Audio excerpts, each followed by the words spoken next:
Welcome. Let's all stand for the Pledge of Allegiance. I pledge allegiance to the to flag the flag of the United States of America and to the republic for which it stands, one nation, under God, indivisible, with liberty and justice for all.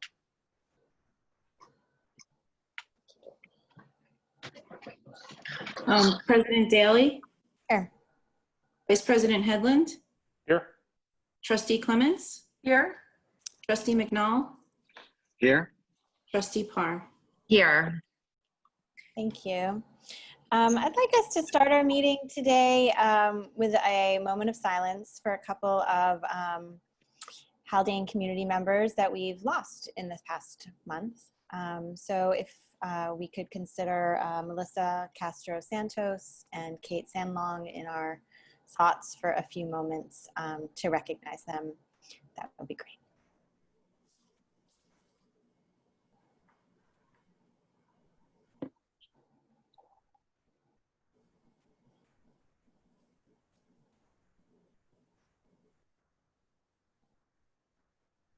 Okay, thank you very much. They will be missed.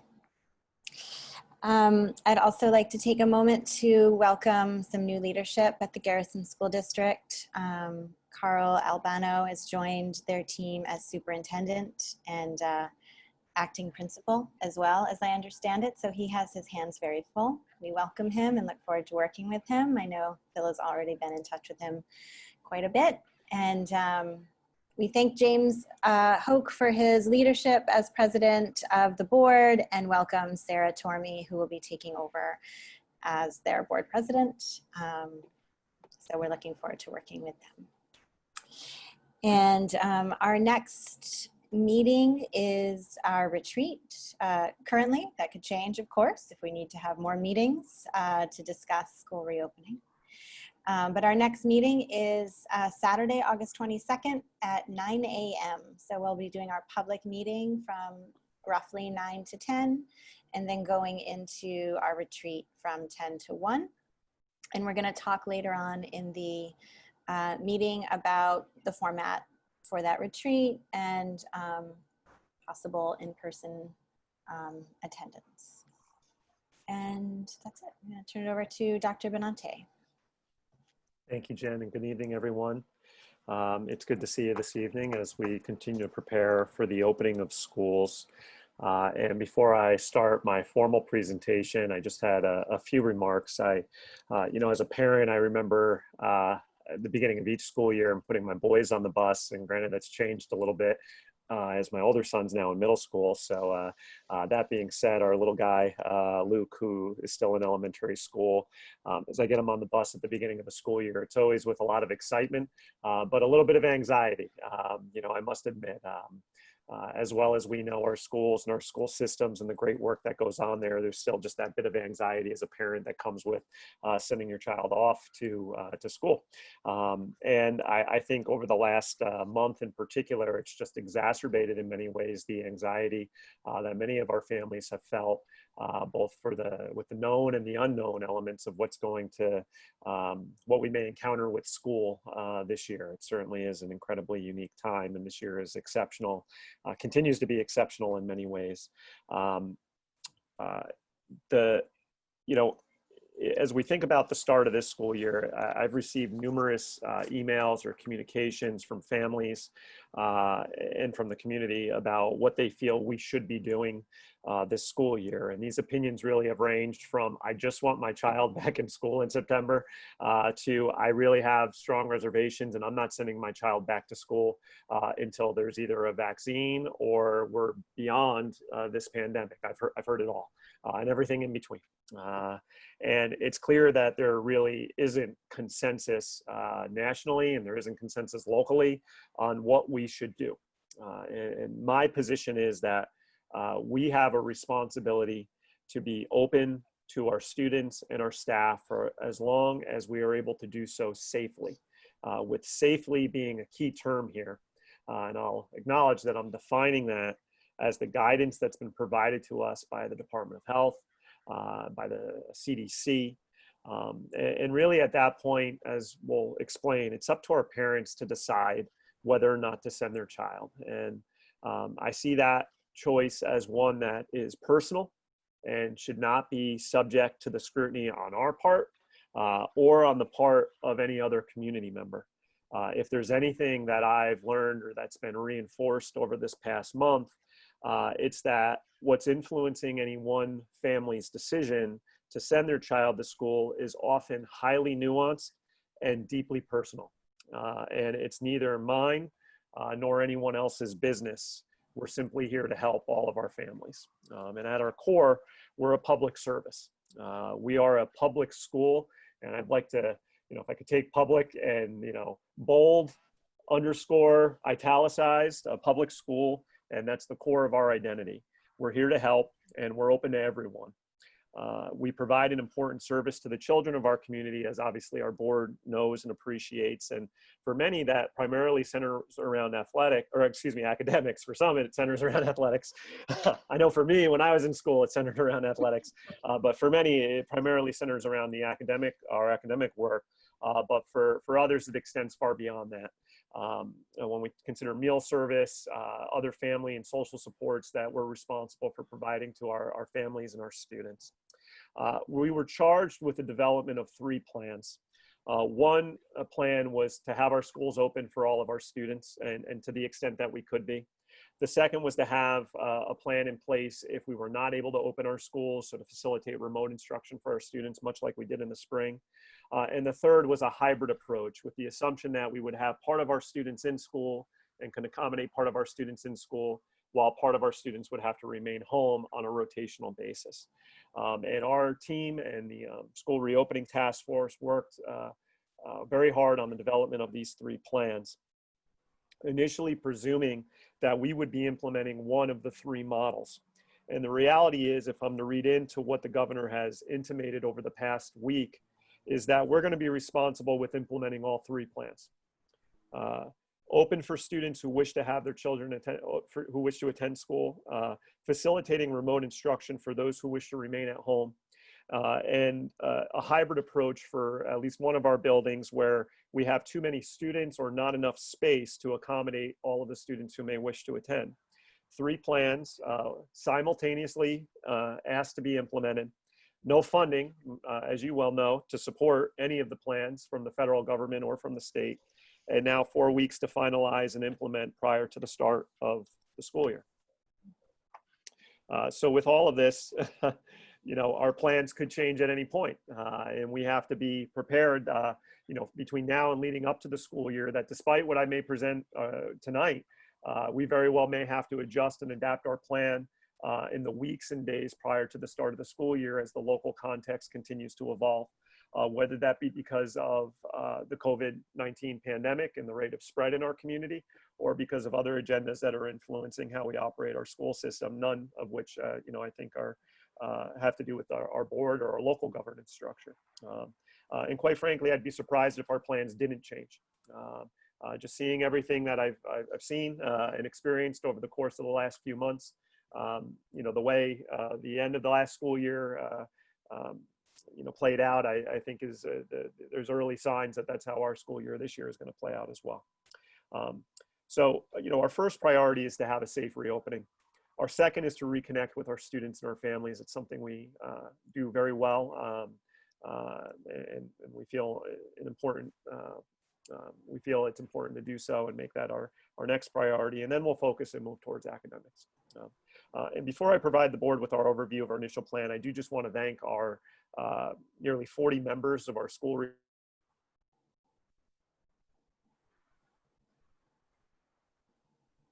Bro.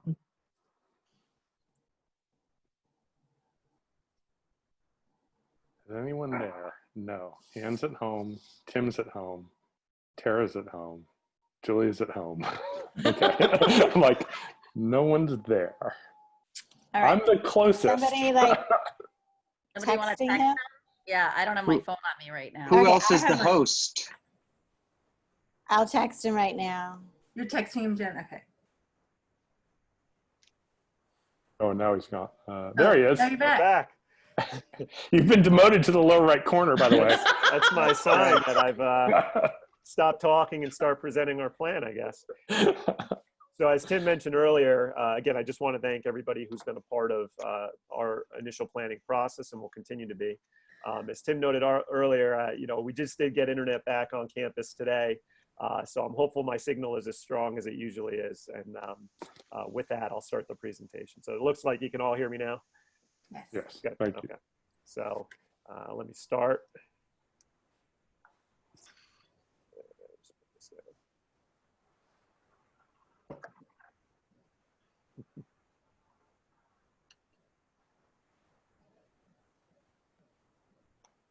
All right. So just some background information. Governor Cuomo in July indicated that schools would be utilizing a few metrics to determine whether or not they're reopened, or he would be utilizing a few metrics to determine whether or not schools would reopen. And what primary factor would be the 14-day rolling average of new positive tests for COVID-19, and that figure remaining below 5%. So if you were to look at this figure on the early warning monitoring dashboard for New York State, as of today, we were right around 1%. So if that's again, the metric that's going to be utilized as of today, again, our buildings would be open. As we all know, Governor Cuomo is expected to make an announcement tomorrow regarding school reopening. He's left some breadcrumbs, if you will, throughout this week in some of his comments regarding that decision. So we're all obviously paying attention to that as we expect the governor to speak again tomorrow. One thing I just want to note is for us to just be wary, and for any community members who are tuning in, of comparing school models. Each school model is heavily influenced by local factors. So, and as an example of this, I've heard from some community members about why some schools are choosing a hybrid, bringing half of their students in. And we have articulated, as you know, that we feel we have the ability to bring all of our students K-8 in. And I've been in close contact with many superintendents over the past few weeks. And what's often driving that decision for them, and I don't speak for all of them, but is one that's really dictated by class size and space allocation. So in many schools, as you know, we have very low class sizes. So for many superintendents, they're utilizing that hybrid number to get their class sizes down to a figure that is our average class size on a day-to-day basis. So, if you're looking at it at face value, it may seem like, well, A, B, why aren't we doing that? Whereas just from the start, we're already in a position that they are with class size. So they're using that model to try to get to a position that we may be. So there's often a lot of nuance to that. Again, I think we all know that schools have a variety of different factors that are influencing them at the local level. So I just caution people to be wary of those comparisons. But I get that there's a tendency to do that. So I just want to speak to that. We did receive guidance on the reopening for schools from the State Education Department on the 16th of July. We met over a 3-week period with the reopening task force to develop our reopening plan. And these plan requirements require 89 separate assurances to which we must attest in order to reopen. And every assurance, inherent in every assurance, is a process or procedure that we need to review in order to safely reopen our schools. So I'm mindful of this because it's contingent upon our administrative team now to look at every one of those assurances one by one and make sure that we are opening our schools in accordance with what we are stating or how we are stating we are able to reopen. And we submitted our plan last week. It was acknowledged as received from New York State, and that plan is posted on our district website. And I'm gonna just come out of the presentation, for 1 minute, because I just want to show anybody who's watching that all of our plans are on our district website. You'll see our banner here. You just click here for reopening information. Our reopening plan is right here on the left-hand side, and all of our task force updates are over here on the right-hand side. And I've made a point to try to send an update to the community every Friday. There's another one scheduled to go out tomorrow. And any of the resources that we've garnered over the last few months are listed here, along with our archived information from last school year as we begin to refocus on this school year moving forward. So I just wanted to mention that. In the development of, or I would say in thinking through our current reopening plan, there were really three guiding principles. One is obviously health and safety for our students and staff who will return to campus. And our mindset was, how many students could we bring back?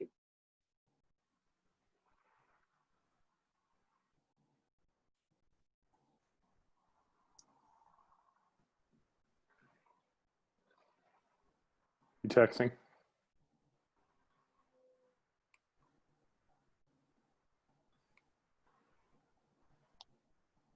He's already at the bottom of the screen. Like, where does he get demoted to next? Is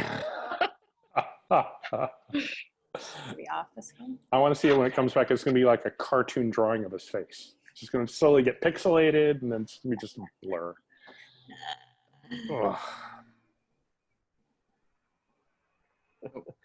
There we go. It's going to be the, it's like one hurdle after another, and tonight's hurdle is Zoom. So as I was speaking of earlier, there were three different scenarios that we had to plan for: in-person, remote, and some sort of hybrid. So Phil, that's, can I just interrupt you? We lost your screen share, or at least I did. yep, I'm not sharing right now. Oh, okay, okay. Yep. So those three scenarios are part of our planning process. And I'm going to keep this somewhat in view mode as opposed to presentation mode, just it may help. As I mentioned earlier, we should be prepared to adjust and adapt to those scenarios throughout the course of the school year.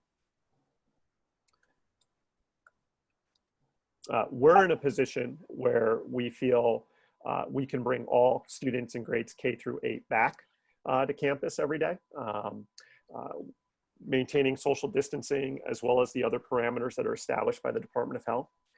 We do feel that the first day of school may vary by grade as we introduce students back to campus, meaning we may bring certain grade levels back on day 1 and then scale up from there. Because we realize that there's a lot of adjustments that our students and our staff are going to have to make to those traditional routines that we've had in place. When possible, teachers will transition between classes as opposed to having classes move throughout the day. And if our enrollment increases at the elementary, we will utilize our TAs to provide academic support and to help maintain reduced classroom numbers. That's an opportunity that we have to, again, further spread students out throughout the school. A few other thoughts that I just wanted to make sure we shared. We are looking to reduce the number of physical resources that we share in the school and sanitize them to the extent that it's necessary. Teachers will make students, all students familiar with virtual resources and procedures at the beginning of the school year in the event we have to move towards that environment. So again, as I said, we expect to have to change the modality for instruction that's occurring each year. At the middle school level, we'll use Google Classroom. That's a platform that we've utilized through the spring and will continue to. Power School will be utilized to track grades and attendance. That should be a platform that's familiar to our parents. And virtual accommodations will be determined for families who opt out of in-person attendance. I'll be speaking to that a little bit more if I can get to the end of our presentation. Now, at the high school, because of our space utilization at the high school and generally the higher class sizes at the high school, we are going to have to start on a hybrid learning model right away. And we'll have students rotating in a alphabetical split, A-Day, D-Day, if you will. And the detail of this is in our reopening plan document. So as Julie has illustrated here, on Monday and Tuesday, we'll have cohort 1 in, while cohort 2 will be at home. Wednesday and Thursday, cohort 2 will be in, while cohort 1 at home, and this will be a 2-day rotation that we'll continue to work through for as long as we're able. And faculty at this point, as long as we're on campus and students are on campus, we expect our faculty to teach on campus each day as the students are rotating between the models. Bill, can I ask a quick question? Sorry. Sure.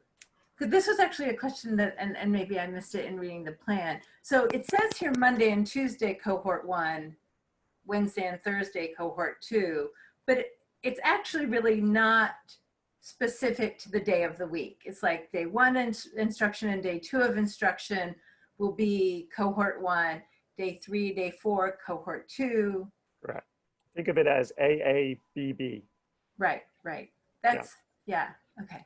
We sometimes when we get into AB day schedules or blue-white schedules, it's difficult for parents to conceptualize what is that AB thing. So for illustrative purposes, we're listing days of the week here, but thank you, Peggy, because it's important to clarify that. And then Friday? So Friday, then we would go back to the A. So think of it as A, B, B, A, B, B, A. So we're going to have to, and I know Julia's on if you want to speak any more to it, Julia. But obviously that's, we're going to have to remain attuned, or students will have to remain attuned to what day we are on, so they know that they are expected to be in school. Which they're used to do. I mean, at the high school and they're used to doing. Yeah. Oh yeah. Yeah. Yeah, they're better than I am at it. That's for sure. Bill, do you want our questions along the way, or do you want us to wait till the end? Because I've got a whole slew.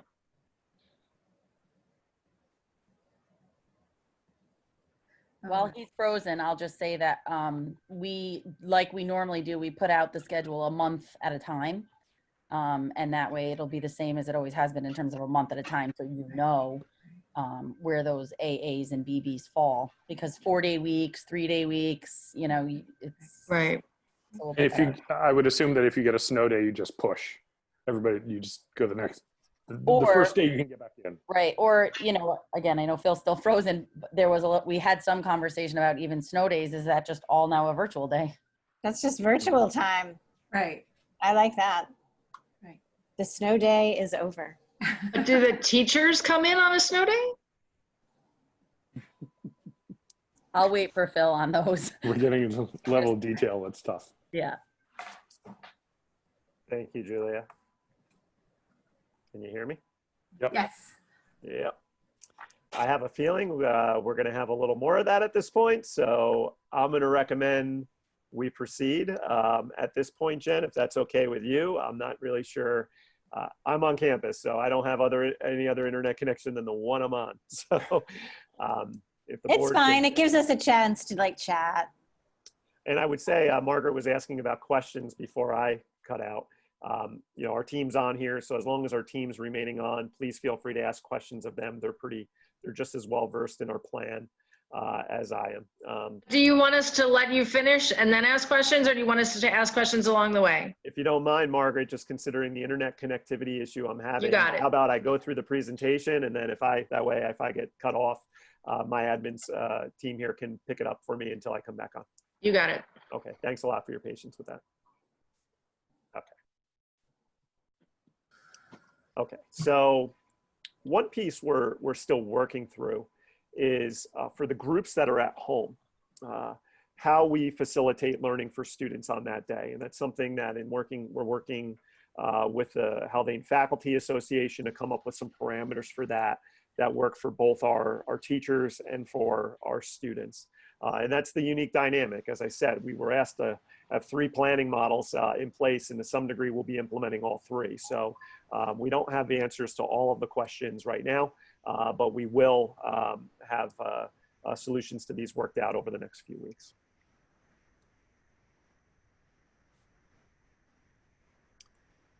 Again, Google Classroom will be utilized as the primary platform for the remote instruction work. And again, the first day of school, in-person instruction may vary by grade. Again, as we reintroduce students into the class, we're considering how to do this for a small segment of our elementary students, our middle school students, and our high school students, and scale up from there. There really isn't a need, if you will, to forego bringing high school students onto campus in the first day, because they're pretty much contained in the high school. So we can bring our high school students on campus, even though we may prioritize our kindergartners and first graders for the first day in the fall. And that schedule will be finalized in the coming weeks. Special area teachers are going to be encouraged to hold classes outdoors as space and weather allows. Elementary special area teachers will travel to classrooms and meet with students for their special, and that's our tentative plan as of now as we continue to work through that as we get into the school year. So art will be in the classroom. PE and music, there's a different set of regulations that apply there. So again, outdoors is good for those spaces to the extent that we can do that. Otherwise, we're going to have to adjust our planning so we're in accordance with Department of Health guidelines for that. We are examining the use of alternative space as part of our, I won't say as part of our reopening and as part of our long-term planning. So on campus, we're working closely with a group to mark outdoor classroom spaces for use. Our faculty is going to be encouraged to make use of these outdoor setups based on course needs and weather constraints. And I want to be clear about this. We didn't feel we were in a position where we would even be successful by mandating all of our staff to work outdoors. You know, that's a significant adaptive shift for our staff. But we are encouraging our staff to make use of our beautiful campus to the extent that they feel they can. And in the coming weeks, we're going to continue to work to make those spaces readily accessible for staff so they have the resources they need to facilitate instruction outside. Chairs for kids, the potential for resource bins that the teachers can access, again, so learning can be facilitated outdoors if the staff choose to go outside. The benefits of being outside is that we know that the risk of spread outdoors is very different than the risk of spread indoors. We're going to speak a little bit about facilities in a minute, but it's good to be outside generally. We will likely have to implement some sort of schedule or reservation system if to allow grade levels to spend times outdoors during the school day. I mentioned earlier PE and music and chorus will be prioritized as well for being outside. The physical distancing parameters for PE and music are 12 feet as opposed to 6 feet, which is what's being recommended for indoor regular classroom use. We examined for a period of time the potential for a remote campus or satellite campus for certain groups of students. We continue to explore that as an option for us. We do think that there are some spaces in our community where we can move large cohorts of students to for them to have school. Now, for us, we see that as viable when we can bring, again, multiple grade levels to a space. It's not viable if we're talking about, you know, a group of kids, you know, at location A, another group of kids on the alternate side of town, and location B, another group of kids, you know, at location C. So again, there's many good spaces in our area that we could use that are outdoors, where learning could be facilitated for our kids. But our position is that we need to see larger spaces that can accommodate large groups of students. And that's because all locations must comply with New York State Office of Facility Planning regulations and code requirements for school. So we've heard from other organizations that have wanted to make their space available to us or wanted to help. But then when we've examined those spaces, we said it's going to be a huge lift and a significant investment of money to bring those spaces in compliance with code for schools. And that's a significant limiting factor for us. But we do think that over the long term, there are a few spaces in our community that we very well could use and may help depending on what situations play out over the course of this school year. Now on the health and safety end, parents are going to be responsible for completing a daily assurance of this, that the student or their child, excuse me, is healthy enough to come to school. And we're working on creating a digital platform to do that. So we're working on that, and that's something we're going to have to educate families on prior to the start of the school year. Faculty and staff will also be required to complete the daily assurance. We're doing that now with staff, but the prospect of bringing more staff on, we want to be able to do that in a manner that could be expedited. School nurses, we do feel will have to conduct random temperature checks for students and potentially for faculty and staff as well to ensure reliability of the self-reporting that's going on. So this is a a significant shift in practice from what we've done in the past. Obviously, we really haven't done this. We assume if parents are sending their children to school that they're healthy enough to be here, but we're going to look for some sort of sign off on that, if you will, prior to the start of each school day. Masks are going to be required for all faculty, staff, and students. When 6 feet of distancing cannot be maintained, there are allowances for students who have medical exemptions, so we're going to have to assess that prior to the start of the school year. We do have hand sanitizer, masks, gloves, other PPE on campus, and we're procuring more of that. Hand washing and respiratory hygiene now has to be reviewed with all faculty and staff, training, if you will, as well as with students at the start of the school year. So that's, again, just another layer that we have to account for. And when I say our first priority is maintaining health and safety, those first couple days of school are going to be largely focused on new routines, new procedures for how to conduct yourself by wearing a mask, appropriate mask etiquette, hand washing procedures, as I said, how to social distance in the hallways. All of this has to be retaught to our students, as they, many of whom have become accustomed, again, to a certain way of going about our campus. They're going to have to learn how to go about our campus differently as we open our schools this fall. One piece on mask wearing that we're currently reviewing is the requirement for students throughout the school day. So our plan currently states that students have to be masked unless they're 6 feet apart. If they're 6 feet apart, they can, the inference is they could have their mask off. And I think we should raise that standard to students should be masked at all times to the extent that they can be, with breaks incorporated throughout the day. So that's just something, part of our plan that we're currently reevaluating to make sure that it's the highest standard of practice that we can employ, with the understanding that not everyone can wear a mask all the time. We all need we've all worn our masks, I'm sure, and we need a break from wearing our masks sometimes. So we want to make sure that's acknowledged and understood on our staff, and as it's incorporated into our plan. Our classrooms will be marked. We've begun to do this to ensure 6 feet of social distancing. We have to label our hallways. You've seen other business establishments that have been labeled for social distancing and traffic patterns. We have to do the same. Students are going to have lunch in their classroom. We will not have lunch service in our cafeteria in the manner that we have in the past. Recess is going to have to be spaced throughout the day, again, for greater distancing. So our kids aren't going to be able to have recess in the same manner that they have in the past, but they will have recess, and that's an important part of the school day for many of our kids. And this is just an example of some of the initial mock-ups we're doing for signage on our campus. You know, these will be placed differently or at different spaces throughout our campus. Some will be in the bathroom or in other areas. Some will be on the floors to encourage 6 feet of social distancing. So again, we're in the process of ordering the signage to label our schools. I just wanted to show the board and any community member who may be watching an example of how our classrooms will look. So this is a glimpse into an elementary classroom and a high school classroom with the desks 6 feet apart. So again, you don't get the real feel for it unless you're actually in the class, but this is the best we can do for today. And this is what those classroom setups look like.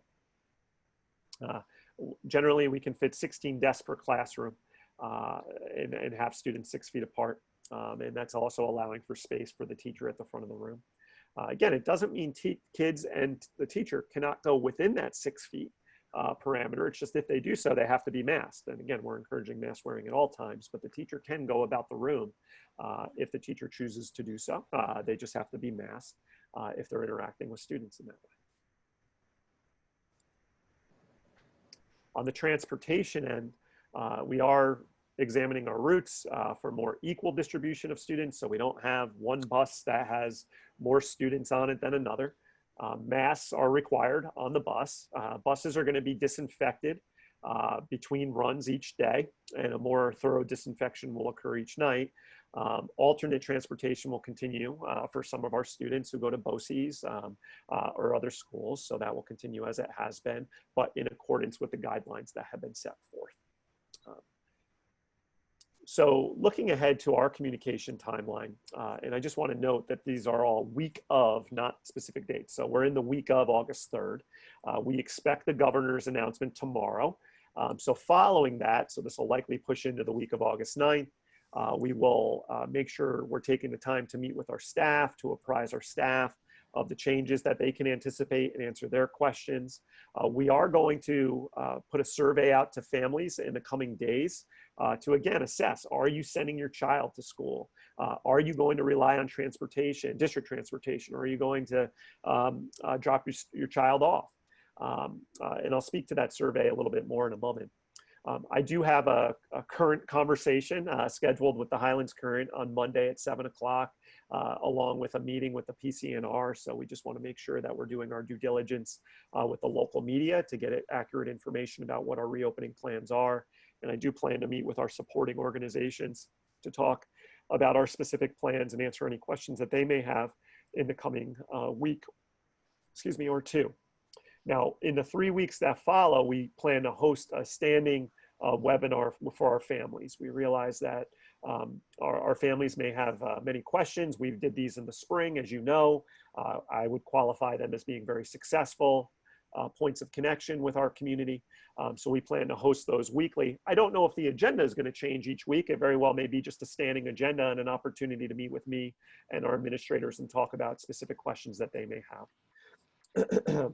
We are thinking about how we can acclimate our staff to these changes prior to our regularly scheduled superintendent's conference days.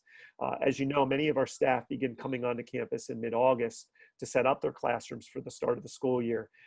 We're seeing those as potential opportunities, again, to further acclimate our staff prior to our regular superintendent's conference days and answer additional questions that they may have and hear their thoughts and perspectives about our reopening plans. The week of August 30th is coming up quickly, and I'll just keep in mind that is the first week of school. So our first scheduled day is September 3rd as I look on the calendar here, and that everything has to be finalized prior to that week. Now the family survey I mentioned, we will have a family survey that we distribute. It's initially scheduled to go out tomorrow. However, I'd like to wait for the governor's announcement just to see what he says, if there's anything else I want to put into that communication. So if not tomorrow, Monday. And again, we're going to assess, are you planning to send your child to school, or are you going to have your child participate virtually? What are your plans for transportation? What are your technology needs? And then there may be another question or two that we see on a very practical level that we need to know in order to plan for the upcoming school year. As you can imagine, something like transportation, we need to assess how many kids are scheduled to ride our buses. So we need to know from each family, are you going to take the bus? For classroom level planning, if you're not planning to have your child attend school, that's fine. That could be very helpful to us when it comes to considering how many, working with our staff for the preparation of in-person instruction for students, as well as the supports we're going to provide for whoever is outside of school, and but yet still choosing to participate remotely. So that survey will help us get family-specific information for our own planning efforts. Okay, so we successfully made it through the high-level overview with your patience. Thank you for that. What I'll say is at this point, we'll start with questions, and I also wanted to remind any community members who are still listening in, if you have a question or you just have a comment to make, just as a reminder that you can include those in the chat. I think there's at least one already in there. And Catherine will go through those questions as we get towards the public comment portion of the meeting tonight. And this is our primary agenda item this evening. So there'll be time for me to answer some questions this evening, and also for us to hear questions, or for the board to hear comments from the community. Phil, could I just say one thing before the questions begin? Yeah, please. Just to preface this for the board as a reminder and to the community, this is not a forum where the board has to vote or officially approve the plan. There isn't a voting process with this. This is an opportunity for the board to get familiar with the plan, to ask questions, but there's not an official vote or something happening at the end of this discussion. Just wanted to make sure everyone was aware of that.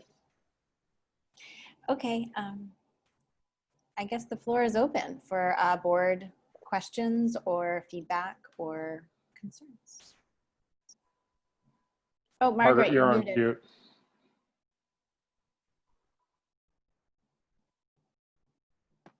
Got it. Good. All right, so parents can opt out and they can keep their kids at home. So they'll be doing the synchronous learning or the asynchronous learning, depending on their age level, those things. Can they opt in a couple of weeks when they feel better about it? Can they opt in later? Because doesn't that kind of mess with the ratios that are already in the classroom? And and can they opt in and out of classrooms, and can they opt in and out of transportation? Right. It's a great question, Margaret. And we've talked a lot about this. And we feel that if a family is choosing to keep their child at home, we need them to commit to that for at least, and we're determining whether it's a quarter or a semester because of, for some of the reasons you already mentioned. It creates a logistical issue for us.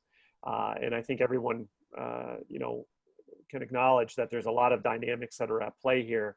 If we have students going between home and on campus and then potentially back home. So we are going to communicate to our families that if you're choosing a remote option, really have to, you're committing to that for at least 10 weeks as we see it. If not the full semester. And again, 10 weeks being the quarter mark. And we think that's fair for our families. It keeps us in a position where we can focus on what we need to focus on for the students who are on campus, and also focus on what we need to focus on for the students who are off campus. Thank you. I have sort of a follow-up question. Margaret, I'm sure you have more.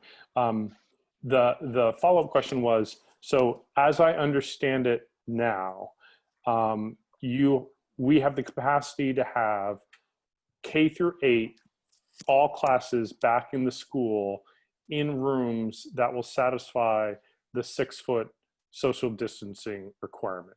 Is that correct? Okay. And does that mean, therefore, that every one of our K through 8 classes has fewer than 16 students in it? Because I think you also said that the classrooms can fit 16 students, socially distanced. Generally, okay. Yes. There are a few classes that are a bit higher than that.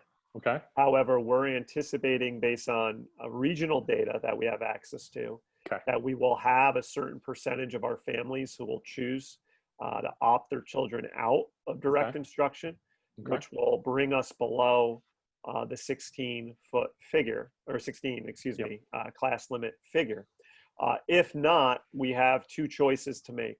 We can look at an alternative space to hold that class. So we can take that classroom and now put it in a gymnasium or a auditorium. Right. Or we can utilize a teaching assistant, assign them to that classroom to work with the classroom teacher to further, but to have a group of students they're working with outside of that classroom environment to facilitate instruction. Thank you. Thank you. That's super helpful. And I just wanted to thank you for the clarification on the masks in the classroom, because I noticed that as well. It's like, if we're setting it up to be socially distanced in the classroom, does that mean people are going to be wearing masks? And I think as probably many people would be reassured that it is our intent to have a higher standard for mask wearing throughout the day, again, accommodating when students and everybody needs a little break. But I think that's a good intent to have, and thanks for that clarification. And then on that, teachers won't be teaching with masks, is that correct? So we're encouraging our staff, and again, staff are should be wearing a mask anytime they can't be 6 feet from a student or another teacher, whatever that may be. So if they're 6 feet or more away, they do not have to have a mask on, but we are encouraging our staff to wear masks to the extent that they can. As you know, I'm sure we've all encountered this. It's very difficult to keep a mask on while talking for an extensive period of time. And our teachers are, when they're facilitating instruction, there's a lot of talking that's going on. So I think there's something that's going to come up there where our staff is going to need to step back and have the mask down, making sure they're still 6 feet away while providing instruction to the class. So yes, Margaret, to answer your question, I feel it's likely they're going to have to take their mask down to provide instruction. They just have to be deliberate in making sure that they're 6 feet away or further from their students at that time. I think many of the staff, though, and talking to them, they're going to try to keep it on as long as they can. And I'm also thinking about the youngest students who, when the teachers are teaching phonics or reading and they have to see their lips, Yes. you know, those are bigger concerns at the younger ages. If kids are learning how to voice words from the visual of someone, it's very difficult for them to even figure that out. Yes, not to, I hope this doesn't come across as biased in any way, but the nature of instruction and how it occurs at the primary levels, and you're mentioning phonics instruction specifically is a great example of that. You can't do it with a mask on, when you're teaching students how to articulate an appropriate mouth position. We have ordered for our staff, for certain staff members, essentially, I want to describe it as a window pane or a screen of some sort that will allow for a teacher to stand behind it. It's plexiglass so the student can see. It provides a shield, if you will. So let's say I'm a speech and language therapist, so I can still provide or demonstrate appropriate mouth position or jaw position, if you will. I can have my mask off and there's a barrier between the two of us. So we have ordered those for our staff that we know are going to need to utilize them in order to provide appropriate instruction for their kids. Okay. Peggy, you're on mute. It's funny, I thought I had unmuted myself. I muted myself. So I have a question about because I don't think it's outlined much in the plan that you sent us on Friday and that I think is posted on the website. The options, or what the option would be for families that opt into full-time virtual instruction when in-person instruction is being offered for K-8. So it's pretty clear to me what would happen at the high school level, because all of the instruction for high school students is essentially not full day synchronous, but the way that I understood the plan was that students would, on the days that students are home, they'll be logging in to sort of see the instruction in their classrooms, right? So it's possible for students to, in high school, I hope I've got this right, to opt into full-time instruction, but basically pretty easy to keep them in line and to keep them involved with what's happening for the rest of the students in their classes. Am I understanding that correctly? I believe so, how you've framed it for the high school. Yep. Yeah. So then my question is, what have we had a chance to think through what the virtual options would be for the families that would opt in to virtual instruction and forego either in-person or hybrid? Because the remote learning model that you outline in the plan that everybody would shift to if we haven't, I'm assuming is a different remote model than would be available to families that opt into full-time virtual instruction. Yes, you're correct. Okay, So that's something we have to work through over the next 2 weeks. And I want to clarify that while we were developing the plan through July, I was not yet clear, nor do I think most superintendents were, on whether or not we were responsible for providing remote instructions for families who chose to do so early. So through the development process, again, it was not clear to many of us that we would be responsible for doing so. So either, I'll just be blunt about it, either you were sending your child to school or you were keeping them home. But if you were going to keep them home, you were either homeschooling them or pursuing another, education through some other means, whether it be enrolling them in a private school or a parochial school or whatever that would be. So over the past week, I feel that we've obtained as much clarity as we're going to get on it, that we are responsible for providing remote instruction to families who choose to keep their children home. And now we have to spend a period of time fleshing out what that is exactly going to look like. I would not, as you noted, Peggy, we can't just default to the remote learning plan that's articulated in our plan for the state, because that was developed under the mindset that all of our students were learning at home, not a portion of them. So, you know, we have to work with our teachers on this and determine with them what makes the most sense. So for them, what will work for them. And I'm glad you brought it up, because I did not speak to it. As we assess first the number of families that are going to do this, so that'll happen through the survey, we'll have a better sense of that. So is it 10% of our students? Is it 30% of our students? And in some surveys that have been distributed regionally, the indication is it ranges anywhere from 10 to 30%. But is it mostly at the elementary level? Is it mostly, is it equally distributed K-12? So all of that will have implications, I think, on our planning. So we first need that information. And then, I have to empathize with our teachers here. Our teachers are going to be responsible for facilitating instruction for, perhaps let's just say 10 students in our class, and then also 10 students who they're not seeing every day, they are, but it's virtual. So we really need to work closely with our teachers on this to see what's realistic for them to be able to manage. How does it influence our schedule each day? Because our teachers have a contract, and we have to be mindful of that. And then what additional supports do we want to put in place as a school district for those families, if any, for those families that are at home? And districts have, there's some districts that are beginning to explore that now, because I think the volume is so high that they're saying, look, our teachers are going to have a limited number of students in class, but we may have more students or just as many students outside the class as are in it. So these are all things we have to assess and plan for in the coming weeks. So I don't have a clear picture on that yet. Right. And that you wouldn't have a clear picture of that yet, given that this direction is relatively new, makes perfect sense to me. What I think will be important is thinking about how to use language to differentiate between families that opt into full-time virtual instruction, and to make sure that that's clearly differentiated from the remote learning model.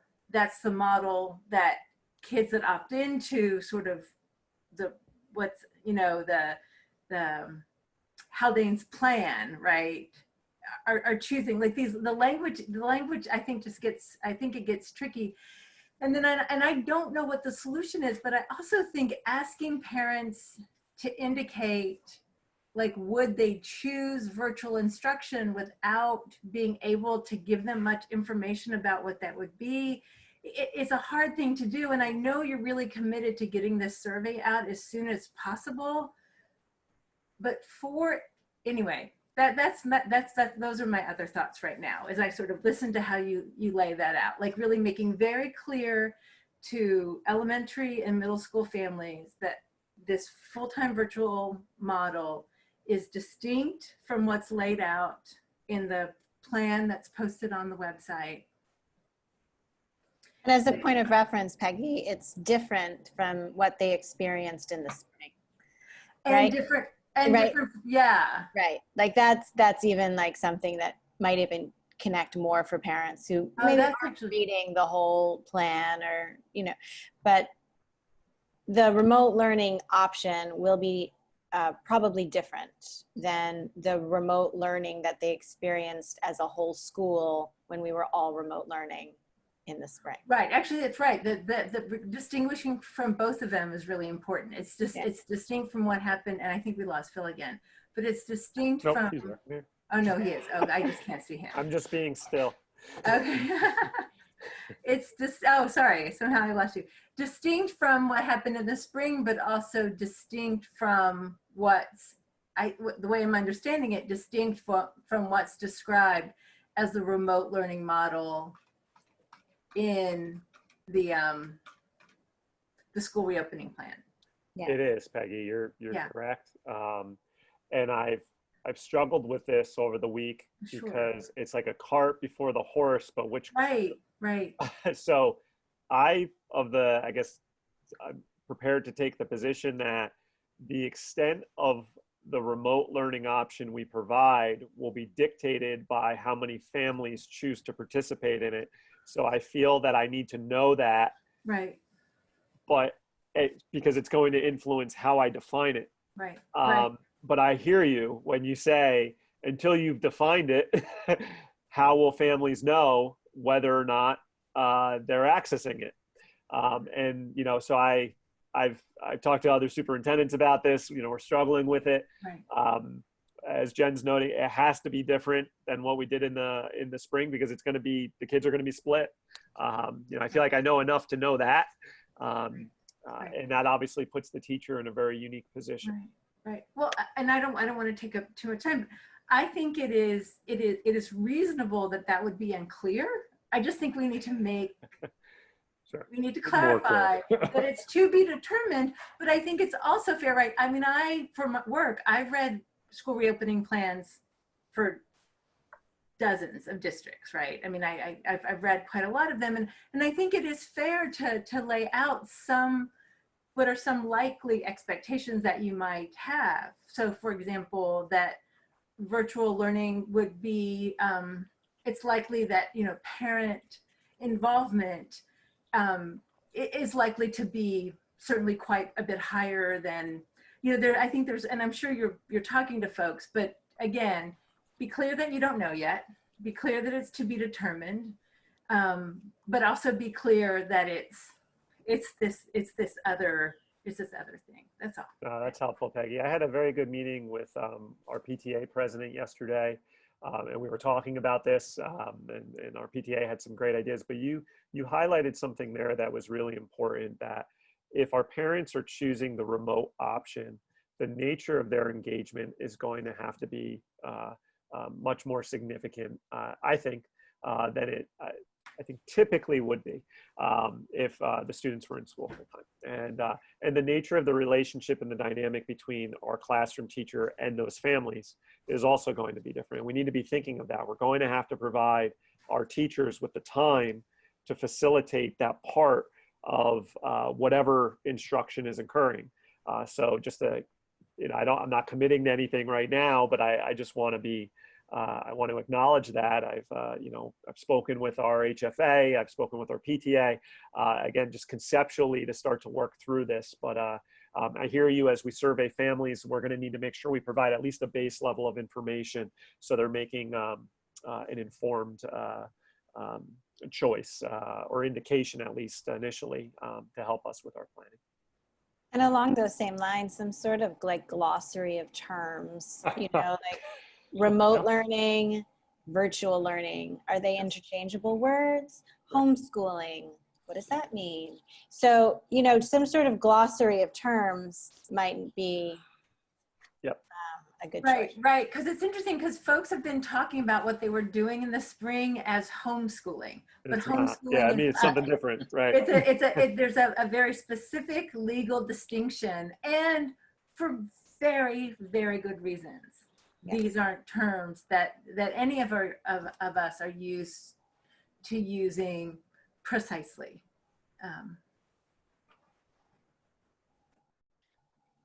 So what are we doing to support our teachers in all of this? Good. Yeah. Well, I just want to note that we're trying to engage our teachers every step of the way. So we had active teacher involvement on the task force, a number of teachers who were part of that. Andrea, who I know is listening, our HFA president, is someone who I've tried to be as in close communication with. We're in communication with each other routinely. Andrea and I spoke this morning and agreed that, you know, we're going to need to set up some time to pull a group of teachers together to talk through what the implications are now with this remote learning option. So for now, I think that's the best we can do, making sure that our teachers are working collaboratively with us. We're not going to make these decisions in isolation.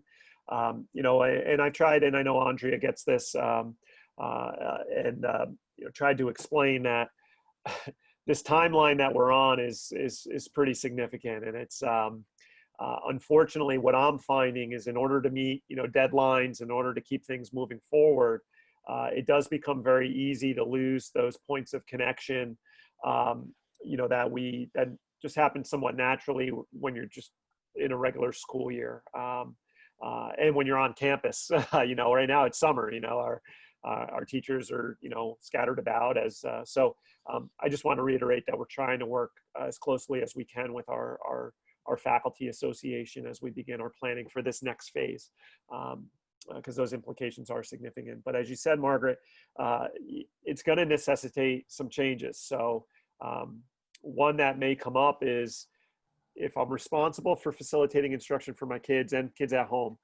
are there any additional resources that you're providing me in order to do so? So we have to look at that. And there are some resources that may be available in terms of platforms that we could provide to our teachers. But our teachers may decide for good reasons that that's not a direction to go in. But the biggest thing, you know, and often we hear from teachers when it comes to planning is I need time. You need to give me time and the space to work through this. And that may have an impact on our school day. So we may decide that instead of running a regular schedule, that we have to abbreviate our school day to give our teachers more time on the front or back end, again, to facilitate instruction or to connect with families who have chosen to keep their child home. So we're providing them the technology they're asking for. We're setting them up for, I just want to be sure we're setting them up for success, so that they know we have their bags. Like, it is really hard for them right now. And I just want to be sure that they understand that we can do everything we can to get them what they need. Sure. You know, we'll define what they need as we meet with them in the coming weeks. So I don't want to state, and I'm careful not to, you know, assume what our teachers are going to need, but I think you hit on a couple there, likely to be on the list: technology, time support, specific resource support. But we have to, I think it starts with just making sure we're engaging our teachers about this remote learning option. Simultaneously too, a lot of the needs that we're hearing right now have to do with health and safety. Right. And that's been, I think, our primary focus for the last couple of weeks is, you know, air ventilation, answering questions related to that, classroom setup, mask requirements, you know, other protocols that'll be in place to maintain their health and safety inside of the school. Now, you know, as we begin to, you know, resolve questions related to that, and maybe there's a level of comfort or support that's in place to answer those questions, and with the hopes of resolving any of those concerns. Now we have to, you know, also address questions or concerns related to instructional support. But, you know, we want to, I think, if there's anything I realize, it's clear that there's a hierarchy of need piece here that we're facilitating. And the first is health and safety, and making sure that we're addressing that. And even with that, you know, I understand a lot of our teachers have concerns. You know, you open the newspaper on any given day and you're reading articles about, is it safe to reopen our schools? And it's tough. You know, they're inundated. All of us are inundated with that. All of our staff have been. What I will say on the health and safety end, though, I just want us to be mindful of is that effective the last week of May or the first week of June, we've brought approximately 50 staff members back onto campus who've been working here for the last 2 months safely. And with revised protocols and procedures in place. And it's not perfect. We've made mistakes along the way, and we've learned from them. But you know, I do think that over the past 2 months, we have demonstrated to the staff that has been on campus, you know, our secretarial staff, our administrative staff, and our maintenance operations staff, and our cafeteria staff. And our cafeteria staff never, and some of our maintenance staff never left campus, that, you know, we're taking the appropriate precautions to put their health and safety front and center. So now that's going to be scaled up significantly come September if all things stay as they are right now. But I think we've been able to demonstrate to the staff that have come on campus that they can come here and work safely.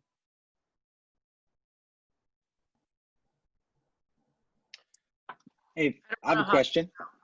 Go ahead, Sean. Oh, no, good. We're talking about health and safety, and I know that there are very specific policies and procedures in place to handle, you know, illnesses that come up. And I'm thinking of the elementary school kids in particular, who in the fall will be presenting with any number of colds and flus. And I'm curious to know, my understanding is it's like sort of a 3-day waiting period if you're ill, and then a doctor's note to return. But when I think about the, you know, both the fall and into the winter months, that there are those kids that constantly have the sniffles, and I'm curious to know, as far as absenteeism is concerned, and those kids, like it's possible that you might have a kid who ends up having to stay home quite a bit in the fall because they continue to become ill. And I'm just curious to know, you know, if you thought about that anyway, or how it's going to be managed. Sure. So on the front end, Sean, it's if there's any year to make sure that if your child's sick or shows any symptoms of illness that they stay home, it's certainly this year. And you know, I do think that, having worked in schools for a long time, there is a tendency on our parents' part that if you know, I hate to say it, but if a child has a low-grade fever, to give them a Tylenol and send them to school. And we need to educate our parents on the front end of the school year that just don't do that. We need you not to. Obviously, I spoke of the screening form that we're sending out, and that parents will be responsible for completing each day, and our spot check of students periodically throughout each week to make sure that there's integrity to that system, as being an important proactive measure that we're putting in place to ensure that children who are sick are home and children who are healthy are coming to school each day. So there's an education piece and there's a procedural piece on our end. We are working very closely, obviously, with Catherine and O'Hara and Jenny Shelters. I am recommending that we have Meg, our athletic trainer, also on staff, especially at the start of the school year, as we don't have athletics going off at the start of the year as we normally would, to assist with this, and to make sure that we're monitoring the general health of our students as they're coming into school each day. We're also working very closely with Dr. Corsaro, our district physician, to examine those potential scenarios and further define what our procedures are going to be for those students between now and the beginning of the school year. So while the reentry plan speaks to what to do if you have a student who is sick on campus, I see our efforts should largely focus on making sure that we don't have any students coming onto campus who are sick or ill. To answer one of your questions, I do expect absenteeism to rise. It should. Part of our discussion with teachers now has to be, so if a student is sick at home and we have this remote learning option, should students who are sick be allowed to participate in it on any given day? And if so, what are the parameters for that? And you know, working.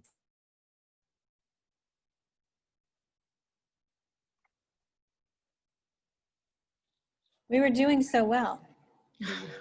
I know, that was a good long stretch.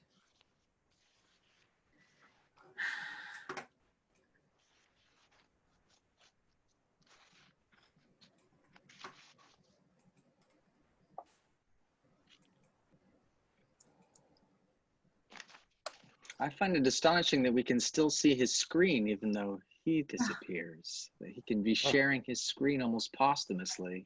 The relics of our lives will all be digital now. Actually, one thing to think He's about. He said he's coming back. That was a good run. That's what we just said. All right, so Sean, I don't know at what point I got cut off, but I'm going to stop sharing my screen too. We have to work through the procedures for that. There may be an opportunity to keep the students engaged if they are homesick, but you know, we don't want to just jump to that yet. There's a lot of detail related to it that we'd have to discuss. So are the protocols that are in what you gave us pretty set for if someone gets sick, or is that still a little up for discussion? Well, I would say that the student isolation protocol is pretty set. We've worked through that with Dr. Corsaro. Certainly, as situations come up, we may decide to modify that. There's also the protocols that are in the back of the reopening plan. Again, we've worked very closely with Dr. Corsaro, you know, on those protocols. Most of them are centered around if something happens while we're in school. Right. You know, we will need to give more time to anticipating what is our response going to be. As Sean mentioned, you know, the times of the year when students tend to get sick and staff tends to get sick. And I've been candid about this, Margaret and Sean. when we get into cold and flu season, there's not a lot, I think, that it's going to take in our current plan, because the signs and symptoms are so similar, to inevitably fall back on a remote learning scenario for all students. I just don't know how our health system is set up right now to distinguish and handle the volume of cases in distinguishing between which are just allergies, cold, seasonal flu, and which is COVID. And as we talk to the Department of Health, they've acknowledged this, there's gonna be a tipping point, unless something changes over the next couple of months. There's gonna be a tipping point where they're not gonna be able to keep up, and certainly then the schools aren't gonna be able to keep up with running. And when I say the plan could change at any time, and it's those types of scenarios that, you know, could easily lead to having to fall back to our remote learning plan, which I think, and just for anybody who's listening, is a stronger plan than what we were implementing in the spring, because we've had the time now to really think through it with our staff, and also with the feedback that's been provided to us. So we have one student that gets sick. What happens? No, I think I was working. Not sick, COVID tested positive. Yep, I got you. I was working through this with Dr. Corsaro today. We will have a specific protocol for such a situation. If you've read, we haven't finalized it yet. Right. We were discussing the New York City protocol, which is if there's 2 distinct cases in separate classrooms, that leading to a temporary school closure. I don't know for us if that's something that would work for us, but that's something, New York City has is a little bit in front of that right now, and we're looking at those models and determining what is our plan going to be. That is something that I would put before the board, before we finalize it. So we should have something around the 22nd, or our meeting on the 22nd to discuss around that. And I was just reading going back to those protocols that you were referencing at the end of the plan, and I hadn't caught that it was explicitly in there, but it seems to be implied that if there's a student in a classroom who is diagnosed with COVID, the implication is that if a person has been exposed or in contact with an individual who has a positive COVID, they should stay at home from school in isolation for 14 days. So that would imply that somebody in that class, that entire class, I guess, is home isolation for 14 days. Is that how I read that? Okay, all right. And then what happens to the teacher? The teacher likely would also be responsible for isolating themselves or quarantining themselves, depending on the extent of their interaction. There's a lot could play out in such a scenario. Right. So again, we're in some relative pieces, and just speaking with our Department of Health and the district physician is, were they symptomatic? What was the extent of the interaction? So those are, we work closely. If there's any such case, our first call is to our district physician, and the second call is to Department of Health, and we examine the specific case, and we lean on their guidance on how we respond. And we saw this in some schools in March. It didn't occur to us before we ended up closing, but that is the process. And so we'll see. There'll be some clear parameters in place, but even with those parameters, there'll still be an individualized attention to each case to determine the best course of action. Yeah. So what if the student comes in, has limited interaction, was screened by the nurse, whatever, maybe they came off the bus and right.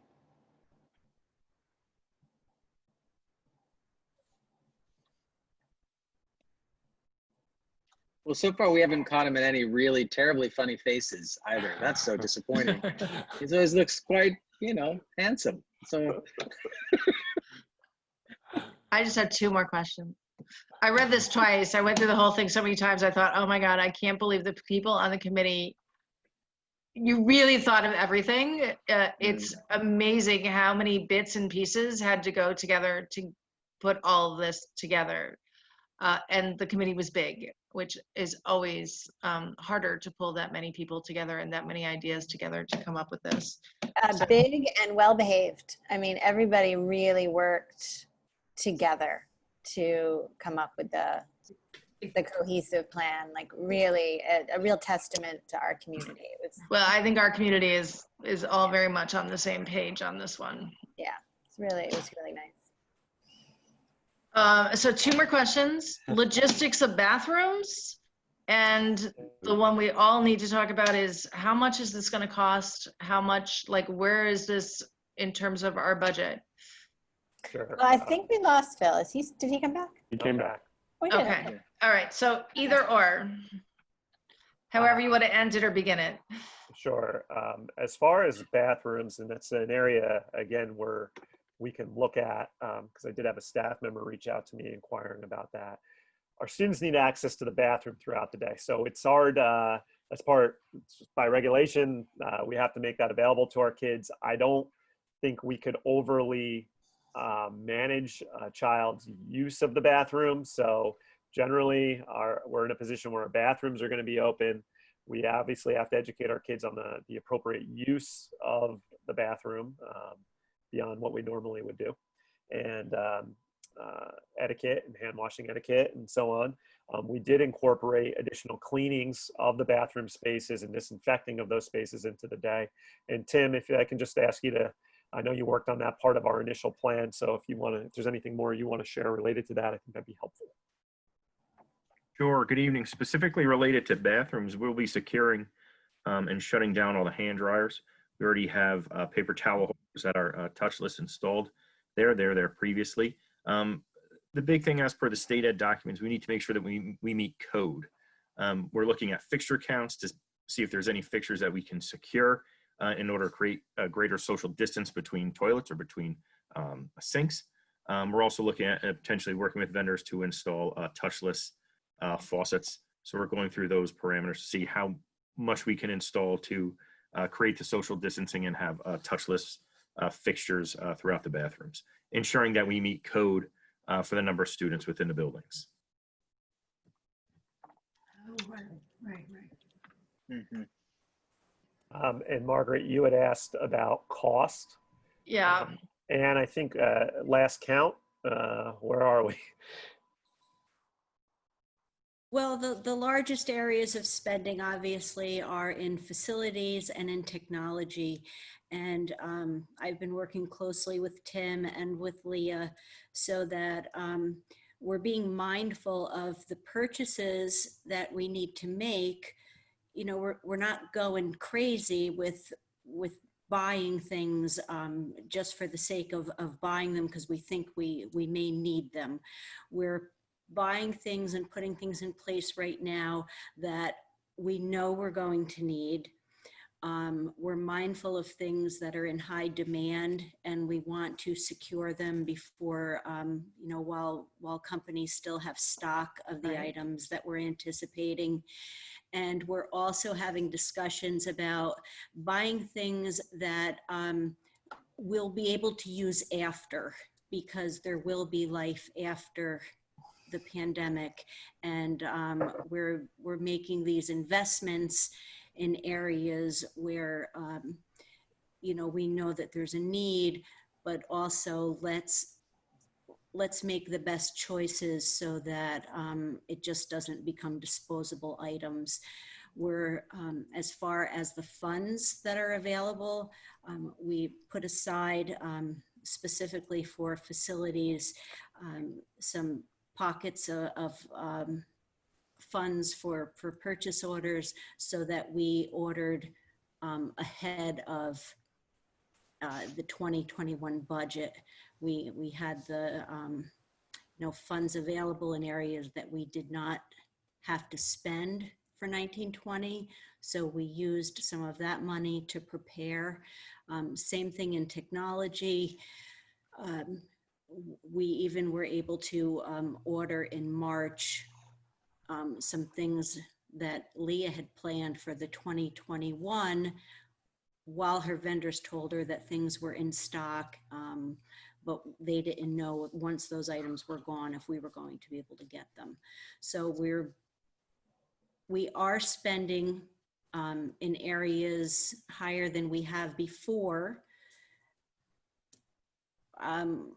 We're not overspending, and really every purchase is very thoughtful. Do you have an account of, I think you shared a figure or two with me over time of how much money we've spent or directed towards this at this point? For the June funds, we have about $75,000 in materials and supplies for facilities, and put aside another $50,000 for contractual expenditures in case we have to, we have to rent storage cubes that we got, and if we have to rent any other space. Those are some of the contractual items that we're looking at that we wanted to make sure that we had funds lined up for. Were there savings because the kids weren't in school from March to June? There were savings, and that's why I was able to reappropriate some money from those saving areas, specifically heating oil, electricity, and that was just reappropriated within facilities. So that was an easy move. Good. Thank you. Okay. We did have one question in the chat. I just wanted to, if I can, Julia, I think, I don't know if you can see the chat or not, but between you and Marianne, Mr. McDaniel had a question related to the division of students alphabetically into 2 cohorts. So I'll just read it aloud.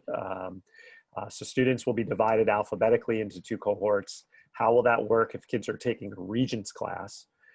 Or will there be multiple sections? And how will that work in 9th grade when you have 2 different levels of math being taught? So on the high school side of things, and we're breaking students into 2 cohorts alphabetically, we're still running a schedule. It's not the typical schedule that we would run where it's a 7-period day. We're looking to run only 4 classes. So reducing movement, but if students are in over a 2-day period, within those 2 days, they would still have their normal classes. They would just be a longer period of time with less movement during the day. So there still will be the same multiple sections of different courses. Like our Regents classes, we tend to have multiple sections, but our AP courses or some of our college courses, there's only 1 section of those. So again, students are following a schedule with reduced movement. 50% of the students will be in. We haven't decided yet on where we're splitting them. That will be determined based upon the survey results coming back, knowing, do we split at L, do we split at M, what makes the most sense? So I think I've answered that question. I did see that Jeff had another question in there, Phil. Yeah, go ahead. Yep. Answer that one too. Yes, Jeff, the plan that you see in regards to the question is, will students be required to keep their cameras on if they're in a virtual environment? And the detailed level of the plan, which as Dr. Benante mentioned, we're still working through, that is already listed in the plan, that students will have to have their monitors on, that will have a generic, Haldane High School is the background for every student when their camera is on. So it's not into their room or their living room, it'll have a background. And then at teacher discretion, there can be conversations about students turning off their monitors if they choose to, but that will be at a teacher's discretion.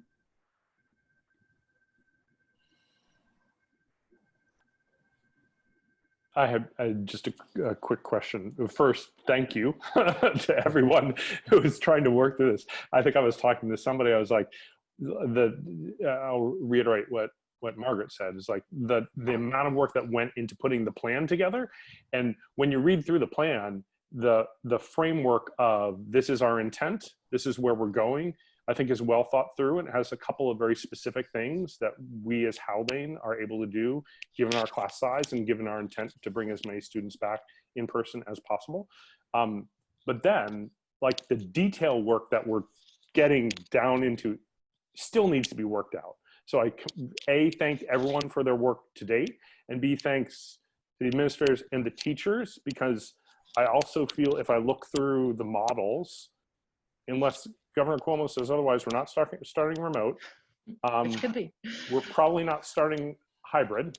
So there's going to be some students in, so we're going to be in that, odds are we're going to be in that messy middle of a bunch of students in and a bunch of people saying, I don't want my student in. And it sounds like, to me, that's the hardest thing to work through. And that's the thing that's going to cause the teachers the most challenges. So bless you all for continuing to push through that, because I recognize that's really, really challenging. I did have a question that was specific about students with IEPs.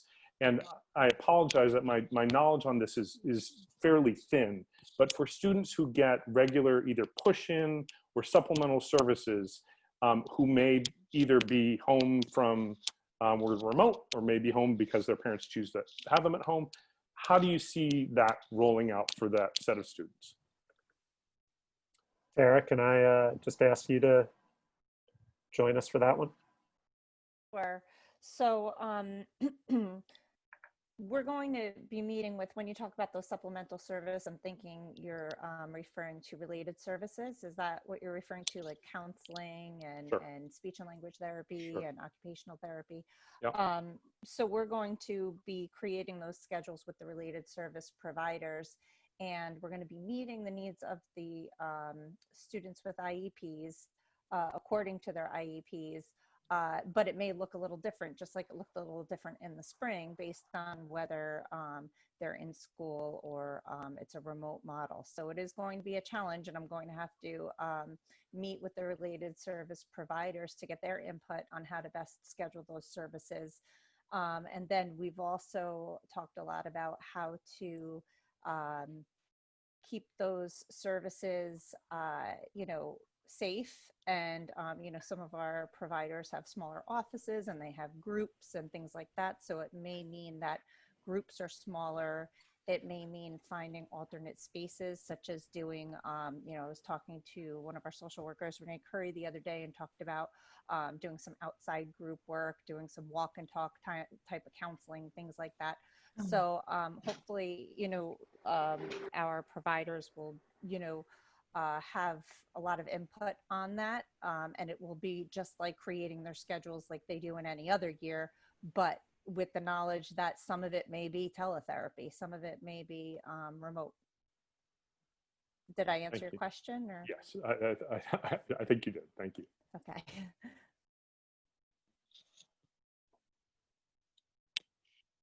Are there more questions from the board? All right, I'll ask one more. Sorry. So the one more, I'm cognizant. I think Phil, you mentioned this sometimes in the spring when this all was happening, when different districts were closing down at different timelines, really. That there was an implication for teachers who don't live in our district, who have students who are also in school or now potentially out of school. So I would sense that there are implications of the meshing of our strategy with the meshing of the strategy of the students of our teachers, which is a mess.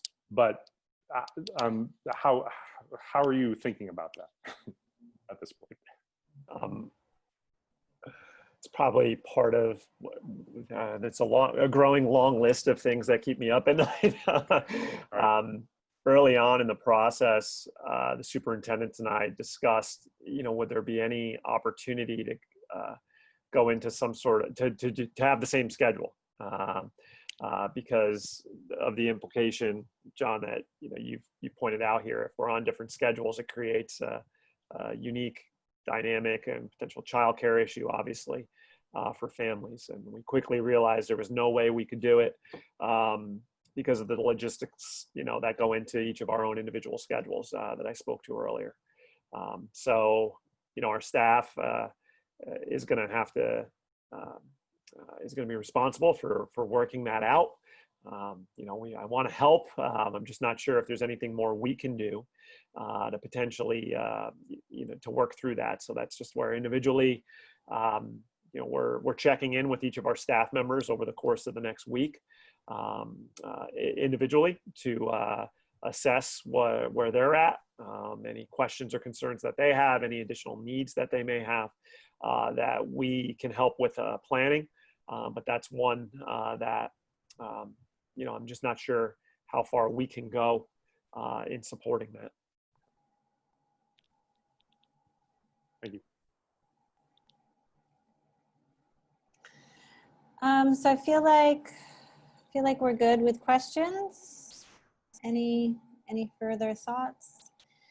I'll just maybe wrap us up in this topic by sharing that, you know, Dr. Benante and I talk all the time. We joke that, you know, we're one of the very few people's phone calls that we actually pick up. That's right. My kids know, oh, it's Dr. Benante calling. She's going to answer. I better go be quiet somewhere in the other room. So I've had the opportunity to be very close to Dr. Benante in this process. And I've said before that, you know, he was a leader that we should be proud of on March 1st, as well as now. But your leadership, Dr. Benante, has been stellar, has been really something for all of us to be very proud of. And your leadership is slow and steady. It's not reactive. No. You're really steady, and that's really important in a crisis, and I really appreciate it. Thank you.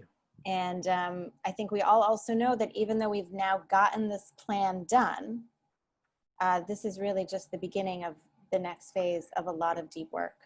So it even though it feels a little bit like we had to get to this point, and we've gotten there, it's almost like it's just the beginning. So there'll be so much more work to be done by all of our administrative team and Dr. Benante and our teachers and our community and our board. And so I encourage everybody to keep their stamina up and to keep up the good work.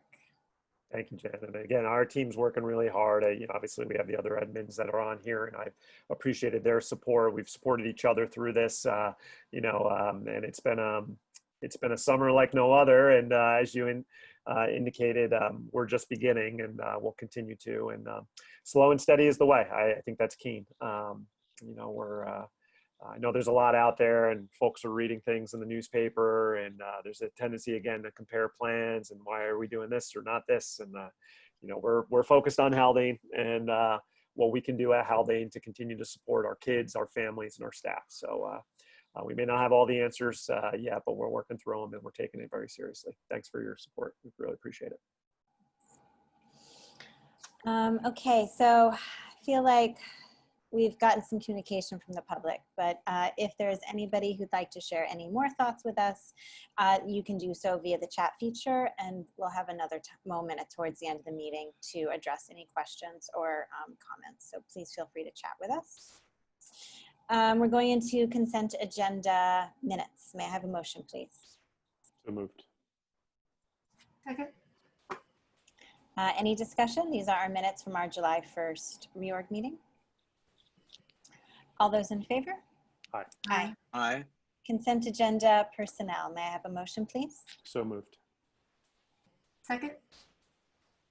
Is there any discussion? I know Mr. Solom is on our call today. So Yes, I just, go ahead. You can see Chris is accepted a new position in Carmel, back to his hometown. Congratulations. We just wanted to congratulate Chris. Chris has been with us, I think, for 6 years, Chris, right? I think I meant 5. Sorry, I thought I read 6 somewhere, and I said, oh, I thought it was 5. But Chris is, you know, oversaw a very successful athletics program for us. We're sorry to see him go, but we understand it's good to go back home.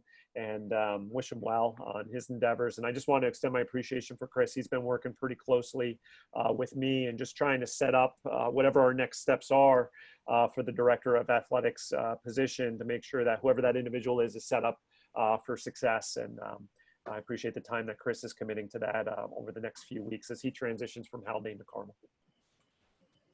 Thank you, Chris. We miss you already, Chris. Thanks for your work. Okay, And just one more okay, thing, yeah. if I may. I just noted that Rebecca Masback is on the call, listening in, and Rebecca is being appointed to as our secondary special education teacher. I just wanted to welcome her to Haldane. I had the chance to sit with Rebecca sometime last month, along with Julia and Tara, and we're looking forward to working with Rebecca this fall in whatever form that may be, as she becomes a part of our faculty here at Haldane. So welcome, Rebecca. It's good to see that you're attending the meeting virtually tonight, and we look forward to seeing you again in the fall. Great. Any further discussion? All those in favor? Aye. Aye. Aye. Okay, new business. This is the, we spoke about this. This is the capital referendum bid that we would like to rebid. So I'll turn it over to Ms. Platt. Whereas the Board of Education, in accordance with Article 5-A of the General Municipal Law, invited bids for capital work, gymnasium, auditorium, painting, and whereas the apparent low bidder failed to provide adequate references as detailed in the bid requirements, therefore be it resolved that, upon the recommendation of the Superintendent of Schools, the Board of Education hereby rejects the bid and directs the architect and director of facilities to rebid the gymnasium auditorium painting contract. May I have a motion, please? So moved. Second. Any further discussion? All those in favor? Aye. Aye. And now this is the approval for the bathrooms contract. Ms. Platt. Be it resolved that, upon the recommendation of the Superintendent of Schools, the Board of Education hereby awards the Capital Referendum 2019 Gymnasium Auditorium Bathrooms Contract to NRG Home Improvement, 15 Gallows Hill Road, Cortland Manor, New York, 10567, in the amount of $27,640, and authorizes the superintendent to sign the contract on behalf of the district. May I have a motion, please? So moved.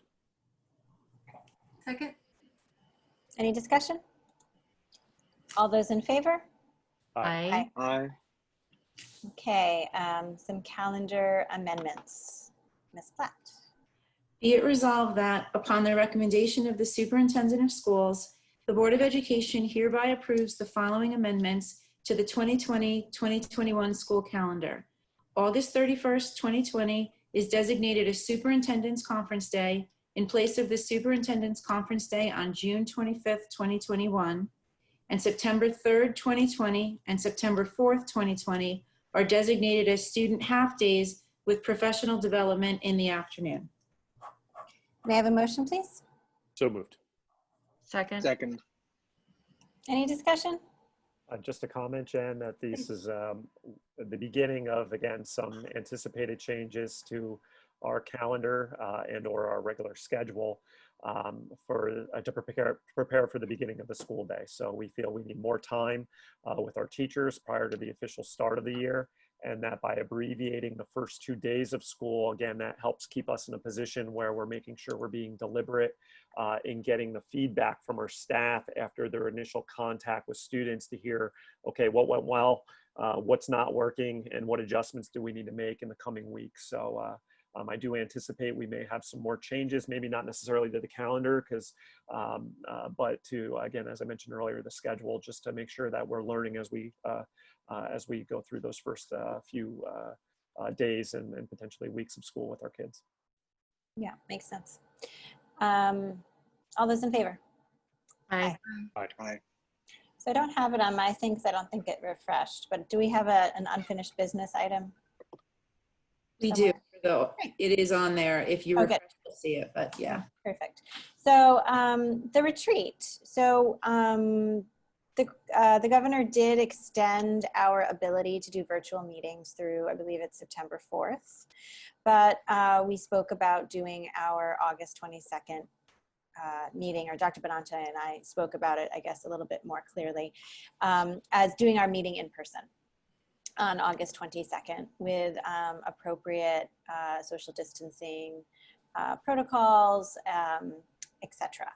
So I guess question one is the board feeling comfortable with that? Question two is, that would mean our public meeting would also be in person, but that means we need to talk about, so does that mean we're going to welcome the public to come and attend the meeting? And if so, what are the social distancing guidelines? Does everyone have to wear a mask, et cetera, et cetera? And are we still going to be able to have a Zoom platform happening simultaneously for the people who want to attend our meeting, but who aren't, quite comfortable attending for health reasons, or it's just kind of a nice, cool way to engage. I feel like we've definitely had more attendance at our meetings since we've been running them via Zoom. So I'm throwing that out there to you guys to hear any initial thoughts. So in a nutshell, you're asking us to do a mini plan of the entire school year for our board. Like, are we in person? Are we virtual? Are we mixed? How's this going to work? Okay. We're doing I'm suggesting a hybrid plan. You're suggesting a hybrid for the board meeting, because I feel like it is important for us to get back into school. We are welcoming our students back to school. So it makes sense to me that the board gets back to school and gets back to in-person interaction. But I think we have to consider that not everybody's going to be comfortable with that in terms of the public, and we want to make ourselves accessible to the public. And also, are there silver linings that we've talked about through this process? And I think one of them is we've learned that this kind of platform engages our community more. People are more welcome or interested to chat with us. And to attend. So I think that we need to find ways, if we can, to keep that going.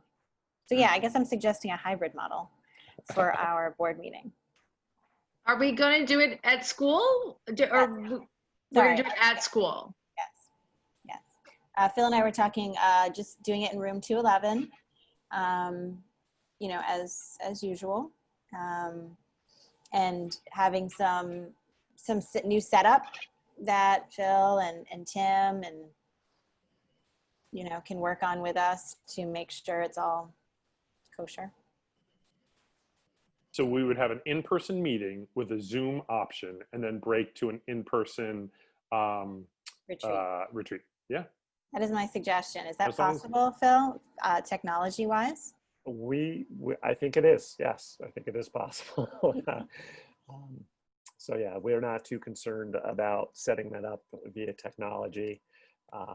We just want to make sure the board's comfortable, I think, with whatever it is we choose to do.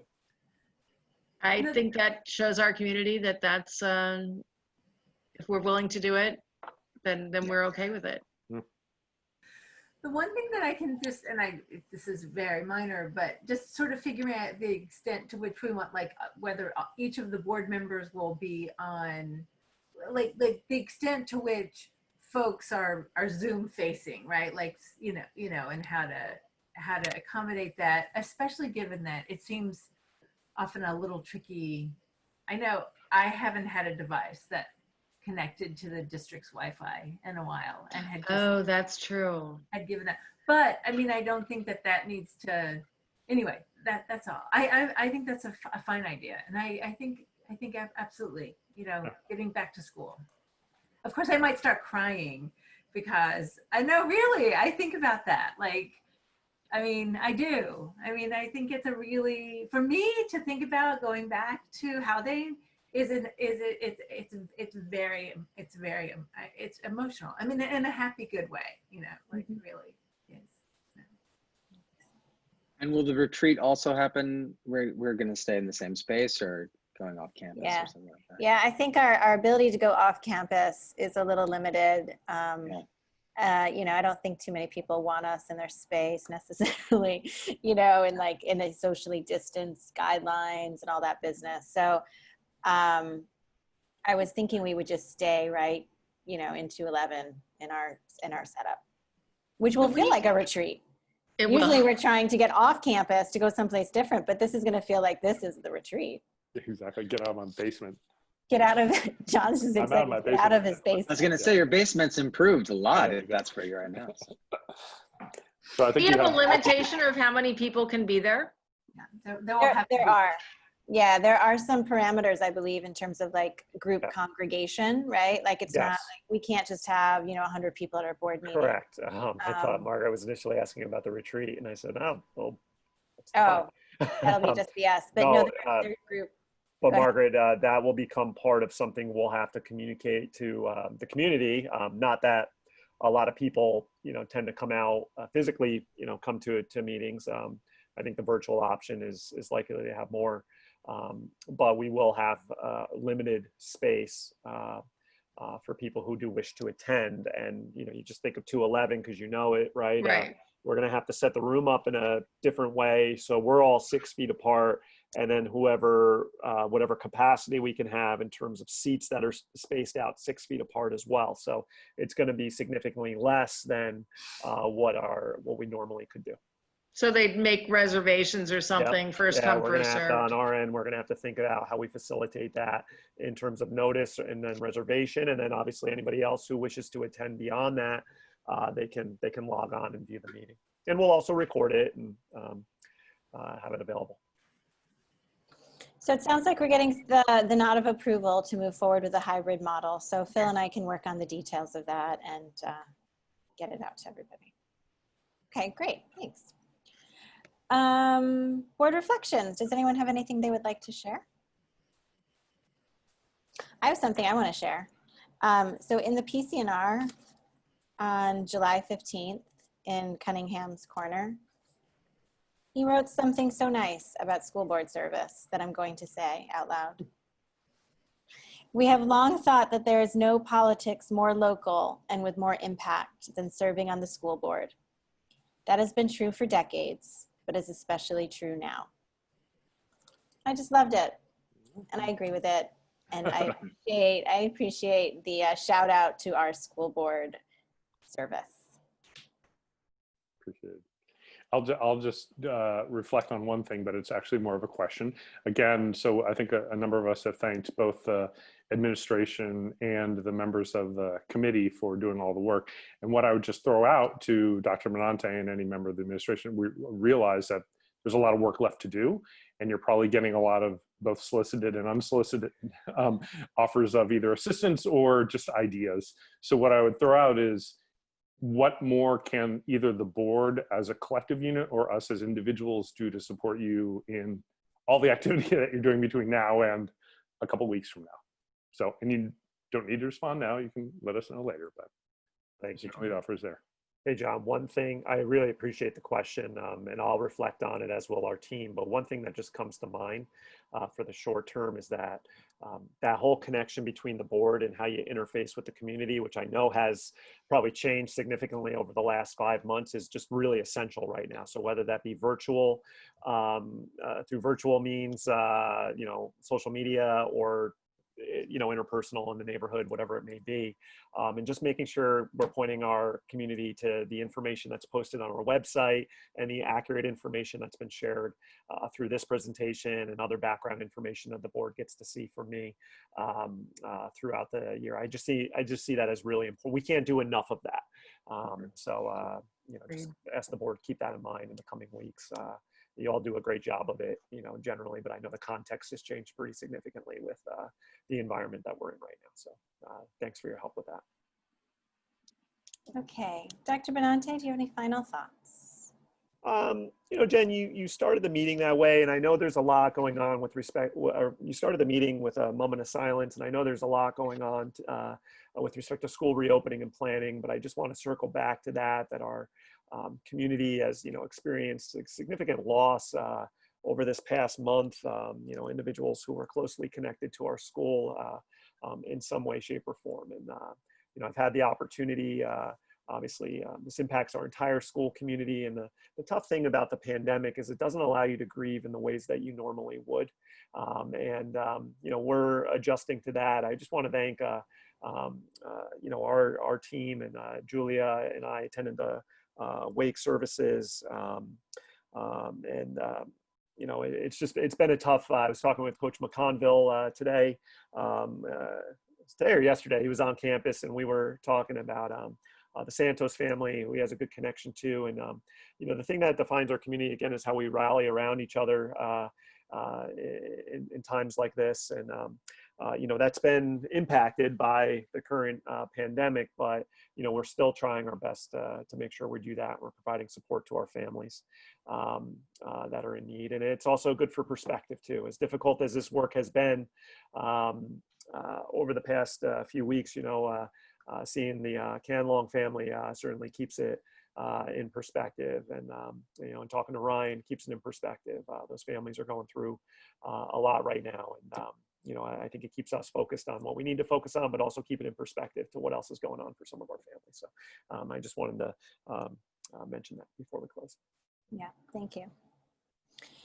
So I'd like to make a motion to go into executive session to discuss negotiations pursuant to Article 14 of the Civil Service Law. May I have a second, please? Second. All those in favor? Aye. So we're gonna log out here. We're gonna go into our emails to get the link for the executive session. Yes, we are. And we're not coming back here. No action is being taken. And maybe like see you at the next Zoom meeting in like 5. Zoom you later. Zoom you in 5. Okay. Thank All you, right. everybody. Thanks, everyone.